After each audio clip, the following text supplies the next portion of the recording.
With reference to Indian economy. मैंने आपको rule बोला था, जनरली क्या होता है कि वैसे ये क्वेश्चन जो होते हैं आप नॉलेज के दम पे कोशिश कर लीजिए करने की, क्योंकि कुछ हमेशा टॉपिक्स होते हैं, इन्फ्लेशन, आरबीआई वगैरह, monetary policy, banking system, BOP, budget, ऐसी चीज़ें, एक्सटर्नल सेक्टर। ये हमेशा एक सीरियस कैंडिडेट जो एस्पायरेंट है यूपीएससी वाला उसको पता होनी चाहिए। इन्फ्लेशन टॉपिक कहते हैं with reference to Indian economy demand pull inflation can be cost और इंक्रीज्ड बाय इन्फ्लेशन किस चीज़ से इंक्रीज होगी हमें ये देखना है। ठीक,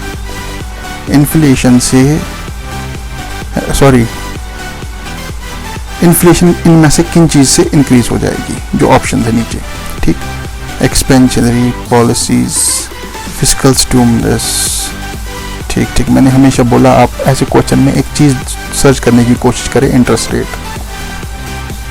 क्वेश्चन जनरली बनता है अगर इंटरेस्ट रेट बढ़ेगी तो ऐसा होगा, अगर इंटरेस्ट रेट घटेगी तो ऐसा होगा। आपको पता है जब इंटरेस्ट रेट राइज होती है, इंटरेस्ट रेट अगर राइज होगी उससे क्या होगा, यानी आरबीआई स्ट्रिक्ट पॉलिसी फॉलो कर रही है, क्रेडिट स्क्वीज फॉलो हो रहा है, यानी मार्केट से पैसा वापस खींचने की कोशिश हो रही है। और जब अगर पैसा वापस खींचा जा रहा है मार्केट से आरबीआई, तो इससे इन्फ्लेशन कम होगी ना कि इंक्रीज। यानी आपको 5 ऑप्शन निकालना पड़ेगा बाहर, और अगर हम 5 ऑप्शन निकालते हैं बाहर तो डायरेक्टली आंसर पे आ जाते हैं। क्यों पढ़ना सारा क्वेश्चन, ठीक है ना। कैसी लगी ट्रिक्स, आगे देखते हैं। और एक question with reference to water credit.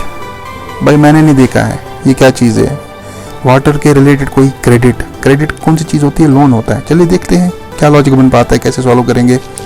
With reference to water credit consider the following statements. यहाँ पे हमें करेक्ट सर्च करना है। It puts micro finance tools to work in the water and sanitation sector. Water, sanitation, micro finance.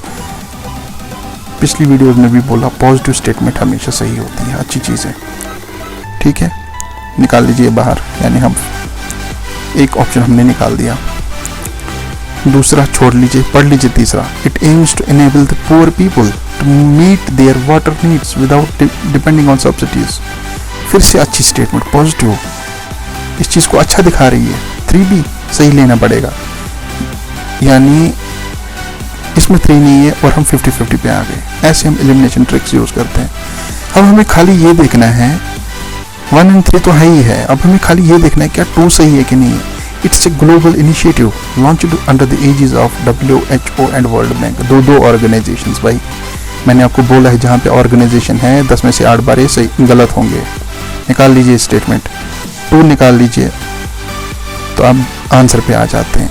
अब अगर आपको कुछ भी नहीं पता होती, सिर्फ आप इंस्टीट्यूशन देखते, रिस्क कभी कभार हमें लेनी पड़ती है, और आपको पता है आपने कम ही क्वेश्चन किए हुए हैं, सिलेक्शन नहीं हो रहा है, रिस्क लेनी पड़ती है। और इंस्टीट्यूशन वाला क्वेश्चन, ऑर्गेनाइजेशन वाला क्वेश्चन हमने निकाल दिया, 2 निकाल दिया, हम आंसर पे आ गए इसी पे।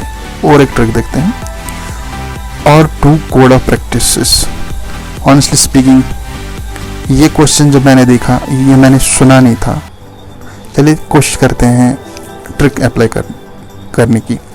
और 2 code of practice constitute a tool available for promoting the adoption of। और 2 से हमें क्या पता चलती है, कोई ऐसी प्रैक्टिस है, कोड ऑफ प्रैक्टिस वहीं से बोलती है। ठीक, और 2 यानी 2 बार R, ठीक, 2 बार R वही होता है ना, और 2। हम देखेंगे 2 बार R किस ऑप्शन में मिलेगा। एनवायरमेंटली रेस्पॉन्सिबल, एक R आ गया, responsible, R for responsible. Practice in the electronics recycling, फिर से R आ गया। चलिए एक में हमें मिल गए 2 R, ठीक, रेस्पॉन्सिबल रिसाइकलिंग। दूसरा option ecological management of wetlands of international importance under the Ramsar, R एक ही आ गया, निकाल लीजिए बाहर। Sustainable practices in the cultivation of agriculture crops in degraded, इसमें एक R भी नहीं आ गया। Environmental impact assessment in the exploitation of natural resources, इसमें एक R आ गया। खाली एक ऑप्शन है जिसमें 2 R आ गए, सेंसिबल लग रहा है, ये लीजिए। और जी यही है इसका सही जवाब।